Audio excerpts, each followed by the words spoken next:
strategi dapetin omset yang besar dari live streaming buat TikTok seller. Gua tahu nih, makin kesini orang tuh kayak udah pengen makin jago buat live streaming, bener nggak? Karena ya live streaming bisa dibilang salah satu channel marketing yang efektif ngehasilin omset gede. Apalagi kalau lihat kreator, sekarang live streaming ratusan juta sampai M itu kayak udah wajar gitu. Tapi ketika hal itu kita lakuin di seller, kenapa susah ya? Ngerasa nggak sih kenapa kayak kok beda gitu loh, kok susah gitu kan? Niatnya udah live berjam-jam, mulutnya udah busa-busa, adminnya mungkin udah sampai capek, tapi ya yang cokotnya gak ada gitu kan. Niatnya live jualan, yang nonton dikit gitu kan, sakit kepala kan gitu kan. Jadi kayak masalahnya banyak banget gitu loh. Terus apalagi dapetin penonton, wah udah deh, udah paling susah, bener nggak? Dan kalau kalian ngalamin kayak udah buka live streaming kayak nontonnya 1, 2, 3, udah lu nggak sendirian kok gitu. Itu memang udah step awalnya, cuman gimana caranya biar penontonnya jadi rame. Nah inilah yang kita bakal bahas, makanya pastiin jangan sampai kalian lewatin video ini, pastiin lu tonton sampai beres ya.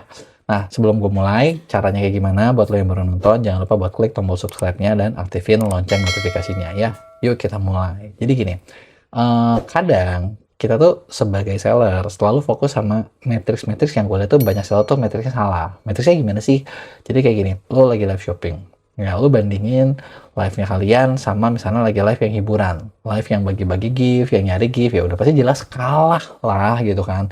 Live hiburan, ya orang nonton karena pengen cari hiburan dan fair ngomong. Siapa sih buka TikTok buat buka live shopping? Dikit kan? Artinya memang apa ya, ya memang penontonnya lebih dikit gitu, tapi penonton lebih dikit belum tentu nggak ada duitnya, bener nggak?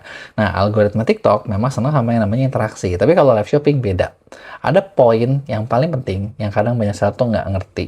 Ada yang namanya GPM. GPM itu apa sih? GPM itu adalah GMV per miles, alias berapa omset yang lu dapetin per 1000 view. Semakin GPM lu tinggi, semakin TikTok bakal kasih traffic buat kalian. Semakin kalian dapat apa ya, maksudnya dapat penjualannya dikit, semakinlah TikTok nggak bakal kasih lo traffic. Jadi poin-poin awal itu penting banget. Tapi gini, kalian ngerasa nggak sih ketika lo buka live streaming ya, baru ketika buka on pertama, itu kan penontonnya bisa langsung rame tuh, bener nggak? Penonton langsung rame di awal tuh biasanya ada nge-spike gitu kan. Nah TikTok tuh kayak mau ngetes, lo gue kasih agak banyak nih, bisa nggak convert? Nah, lu lihat nih polanya ya, konsepnya ya. Ketika kalian rame dan lu nggak ada yang convert, dia bakal lihat, oh ternyata ya kemampuannya segini doang. Ketika orang-orang yang live nggak akan dikasih traffic baru. Tapi kalau misalnya kalian bisa naikin banyak gitu kan, nah dikasihlah trafficnya bisa lebih baru gitu. Jadi kebayang nggak? Nah ini nih poin utamanya, berapa omset yang lo dapetin per 1000 view.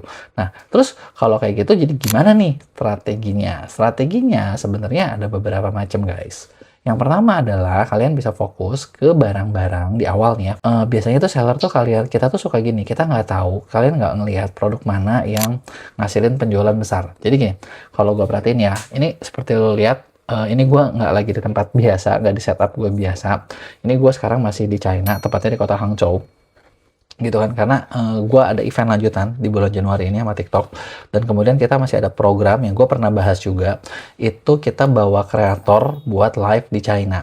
Desember kemarin udah, totalnya itu secara GMV di sini cukup besar sih, jadi kayaknya kalau di total nyampe M lebih deh, gue lupa angka pastinya, tapi mungkin sekitar totalnya mungkin hampir mendekati 2M live streaming dari 6 orang kreator. Nah kita mulai lagi bentar lagi tanggal belasan itu kita juga ada 6 kreator lagi, kreatornya beda.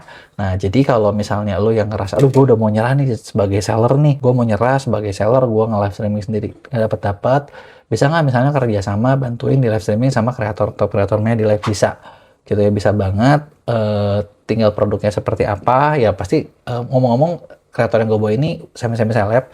Jadi kalau seleb pasti mungkin ada red card-nya gitu kan, ya lu tinggal ikutin aja red card-nya mereka mau berapa gitu kan. Tapi rata-rata sih kalau gue lihat setiap kreator ini udah punya kayak jagoannya apa gitu. Kalau kategorinya masuk biasanya sih bisa kejualannya cukup tinggi gitu kan. Nah ya lanjut, balik lagi kita ke pembahasan ya. Nah jadi kalau yang gue lihat di sini, setiap kreator atau setiap ini itu tuh ada produk-produk yang gampang dijual. Nah biasanya kalian nggak ngerti. Jadi menurut gue strategi sebelum live adalah lo segmentasiin dulu produk kalian itu mana sih yang kira-kira gampang dijual, produk mana sih yang diskonnya gede dan narik penonton. Nah, jadi di awal live, nah ini poin paling penting nih, ketika lo awal live nge-spike, itulah yang lo bahas. itulah yang lo bahas, itulah yang lo spill, harapannya apa? Gitu kan. Dan kalau bisa produk-produk yang ada diskonnya gede, supaya ketika di awal live itu GPM lo udah lumayan oke. Nah, kalau GPM oke, nah TikTok bakal ngasih traffic tambahan. Jadi strateginya sebenarnya ini bakal semuanya tuh seputar GPM. Berapa sih GPM lu di awal? Berapa sih GPM lu stabilnya? Berapa sih GPM lu per jam? Ini tuh angkanya naik turun. Makanya pemilihan produk penting banget. Jadinya sebagai seller gimana? Nah, kalian harus bisa ngatur gitu kan. Pertama lu ngatur produk mana yang kira-kira lu mungkin diskonin, tujuannya memang biar rame, produk mana yang bakal rame, produk mana yang ini. Dan kalau misalnya sekarang gini, gimana kalau misalnya masalahnya adalah ketika kalian udah cobain nge-live, kalian cobain ini itu, produk kalian nggak ada yang bagus. Nah, kalau itu problemnya, berarti lo harus mulai mengganti produk. Gitu. Karena gini, coba deh kalian hitung. Ya, maksud gue berhitung lah gitu ya. Gue merasa kalau misalnya lebih gampang waktu dan effort itu dipakai buat ngejual produk yang laku daripada kita maksa produk-produk yang nggak laku. Dan banyak banget seller yang gue ketemu itu tuh mereka mencoba maksa produk-produk yang mereka punya tapi produknya nggak laku. Ya kalau gitu gimana? Itu terima fakta kalau lu salah gitu loh. Gue ternyata salah ngambil barang nih. Ya udah, berikutnya kita bikin produk yang lebih laku gitu loh. Karena itu bakal lebih gampang dijualnya. Ya, lu hitung lah, lu mau nge-live sendiri juga butuh effort kan. Lu mau pakai admin harus dibayar. Lu mau pakai misalnya jasa gitu ya. Kita juga dimana nyiapin jasa live gitu ya. Meskipun, tapi gua nggak rekomen ya. Maksudnya kalau barang lu jelek, lu ngambil di kita juga percuma gitu kan. Gitu kan. Itu juga nggak bisa gitu kan. Kalau produknya memang nggak market fit, produknya kemahalan mau gimana ya gimana lagi. Lu harus rombak gitu kan, lo harus rombak gitu kan, apakah rombak produknya ataukah rombak ya strategi pemasarannya gitu kan, ini buat siapa sih, cocok nggak, nyambung nggak gitu loh. Nah seperti itu, jadi strateginya itu adalah gitu, lo perhatiin GPM lo. Nah GPM itu terdiri dari beberapa faktor. Satu, produknya matching apa enggak. Kedua, selain dari GPM itu nanti baru kita ngomongin strategi cara bawainnya, cara ngomongnya, mulai dari mana nih, openingnya tuh kayak gimana sih gitu kan. Kan opening nggak bisa gini dong, begitu mulai live lu bayangin aja ya, gue begitu mulai live terus gue bilang gue punya mic bagus nih, lu beli aja gitu kan, nggak mungkin gitu kan. Tapi kan dari mulai live itu adalah ya masalahnya apa, udah gitu produk ini tuh seperti apa, benefitnya seperti apa, lu jelasin gitu kan. Masuklah dari opening itu ke edukasinya apa sih, produk ini kenapa sih kalian perlu gitu kan, kenapa orang perlu beli dan lain sebagainya, lu ceritain, kasih manfaat-manfaat. Jadi jangan cuman kayak ketika lu live terus si hostnya tuh cuma bilang, yaudah guys kalau ada yang mau tanya tanyain ya, siapa yang mau nanya, dia aja kagak tahu lu lagi ngomongin apaan. Pilih aja mau etalase apa. Berarti orang suruh, bayangin ya, lu bayangin ya, orang suruh datang lihat live, terus begitu ngeliat barang lu yang nggak tahu penataannya bagus apa jelek, udah penataannya bagus apa jelek, terus disuruh nanya. Gila, berat banget tugas penonton, bener nggak bisa gitu dong. Makanya lu bawain satu persatu gitu kan, ceritain satu persatu dari masalahnya, terus edukasinya seperti apa, udah gitu baru jualan gitu kan. Nah, ketika jualan ya, jualan kan bisa soft selling sambil diceritain, atau ya maksud gue memang hard selling aja. Yang bagus yang mana kok? Ya bagusan hard selling lah. Gila, live streaming ini lu harus dapetin omset saat itu juga. Jadi hajarlah hard selling. Bikin orang beli sekarang juga. Gue pernah ada satu kreator ya, yang maksudnya yang kita kerjain di MEA, dia tuh orangnya nggak enakan. Jadi pengennya orang ngebeli karena mereka ngerasa butuh. Dan GMV-nya nggak pernah bagus. Sampai akhirnya dia sadar, oh nggak bisa ya kayak gini ya. Gue tuh harus bikin orang itu beli sekarang. Karena kalau nggak, penontonnya juga nggak akan dapet. Gitu, karena ketika itu dilakuin, GMV-nya naik. Ya. Nah, jadi poin tadi, jangan lihat matriksnya salah, lihatlah matriksnya GPM berapa omset lu per 1000. Semakin bagus omset lu, TikTok pasti bakal semakin kasih. Semakin lu jelek, makin gak bakalan dikasih. Ya, nah yang kedua adalah siapin budget iklan. Berikutnya, kenapa lu perlu siapin budget iklan? Gitu, gue tahu pasti banyak seller yang ngerasa, gue kan udah nge-live, gue kan udah buang waktu ya, kenapa gue buang iklan? Nah, gue mau aja kalian mikir gini, sekarang gini, kalian buang waktu, katakanlah 2 jam, 3 jam, 4 jam, gitu ya. Nah, lu dapat berapa? Dapatnya banyak apa dikit? Gitu kan. Udah waktu lo capek, kalau bisa dapat banyak, kenapa dapat dikit? Itu logika pertama, gitu ya. Kalau secara pengalaman yang pernah gue dapat apa? Kita pernah, jadi gini, TikTok itu suka bikin banyak project. Pasti kalian pernah ada deh yang suka dapat di chat kayak mau nggak dibantu dikelola segala macam. Dan kabar baiknya adalah, bukan kabar baik ya, kabar buruk nggak ya? Gue nggak tahu kabar apa nih buat kalian gitu ya. Nah, ketika TikTok ngomong gitu, TikTok nggak benar-benar kerjain. TikTok lemparin ke orang lain. Dan perusahaan gue adalah salah satu yang dikasih job itu, gitu ya. Kita pernah dikasih job itu, dikonekin, jadi TikTok yang bayarin, terus udah gitu yang dibayarin adalah ya seller-seller gitu kan. Banyak juga nih SMB, bisnis-bisnis yang baru mulai, masih kecil-kecil yang lumayan lah, yang potensial dianggap TikTok bayarin mereka, kita yang ngerjain live-nya gitu ya. Jadi kita cuma dibayar ya share ininya doang, hitungan per jam live-nya doang gitu kan. Nah, ketika kita jalanin buat mereka live-nya gitu kan. Nah, si create seller ini kan kita ada yang bilang nih, Kak, ini kita jalanin sekian jam. Ini kan lu dibayarin TikTok. Kalau kata gue kita naikin ads deh biar lu bagus, efektif. Ada yang mau jujur, ada juga yang enggak ah. Maksud gue dalam arti lu mental gratisan banget ya, udah dikasih gratis. Tapi pengennya kayak gini. Dan terus gini, kalau kalian nanya bisa nggak kalian ikutan program ini terus dibayarin gratis kerjaan Mama ya? Jawabannya gue langsung bakal bilang tidak. Yang milih bukan gue. Itu yang milih dari TikTok. Kalau lu kepilih mungkin lu connect-nya sama gue. Tapi kalau lu kagak kepilih ya gue nggak bisa juga, dan gue nggak bisa mengajukan gitu ya.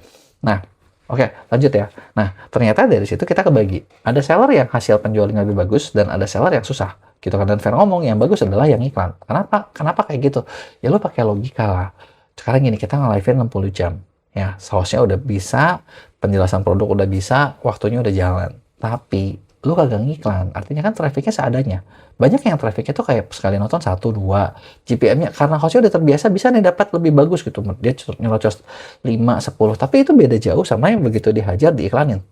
Langsung punya modal 100 penonton gitu kan. Itu convertnya lebih tinggi daripada yang pertama gitu. Bahkan gini, fun fact nih ya, yang gua ngalamin ya ketika lagi program live streaming ini di TikTok ini di China ini, kita udah bawa kreator-kreator yang dalam tanda kutip semi seleb gitu ya. Jadi kalau nggak mantan seleb gitu, ada juga yang seleb, ada yang besar-besar juga, mereka aja diiklanin guys ya. Lo bayang nggak sih, seleb aja diiklanin.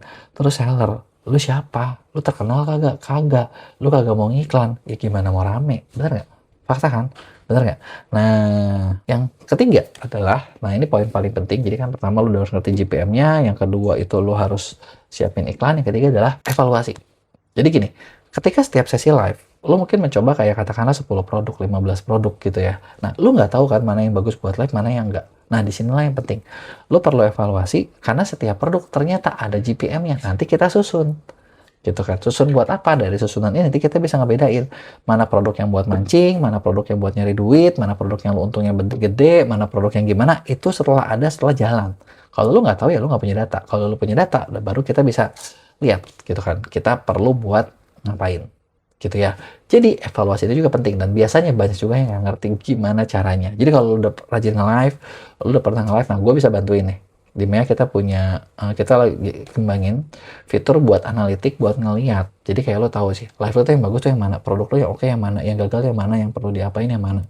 Gitu kan, dari data-data yang ada. Jadi di breakdown semua, dipecahin semua, nanti dikasih bisa disusunin. Nah, dari susunan ini, nah itu lo bisa jadiin insight buat ke depannya. Gitu, karena insight ini yang bikin biasanya penjualan lo lebih bagus. Jadi kayak, misalnya kalau ditanya nih kayak, kalau kerja sama Mea gitu ya, itu untungnya apa sih ya? Salah satunya adalah lu bisa dapetin insight-insight yang lu kepake gitu ya. Bisa insight yang bisa lu pakai buat action ke depan supaya bisnis lu makin lebih bagus. Karena kan ngomong sih kayak sekarang kan 2026 ya, banyak orang yang ngerasa kayak, "Duh, jualan makin susah, admin makin gede segala macam." Kalau lu ngerasa jualan susah, artinya efektivitas itu penting. Semakin lu nggak efektif, lu bakal semakin berat. Semakin lu efektif ya minimal ya kerja lu tuh nggak ada yang sia-sia. Gitu, kurang lebih kayak gitu. Kalau ada yang mau kalian tanyain, jangan lupa tulis di komen, bakal gue jawab di Q&A. Jangan lupa juga buat like dan share.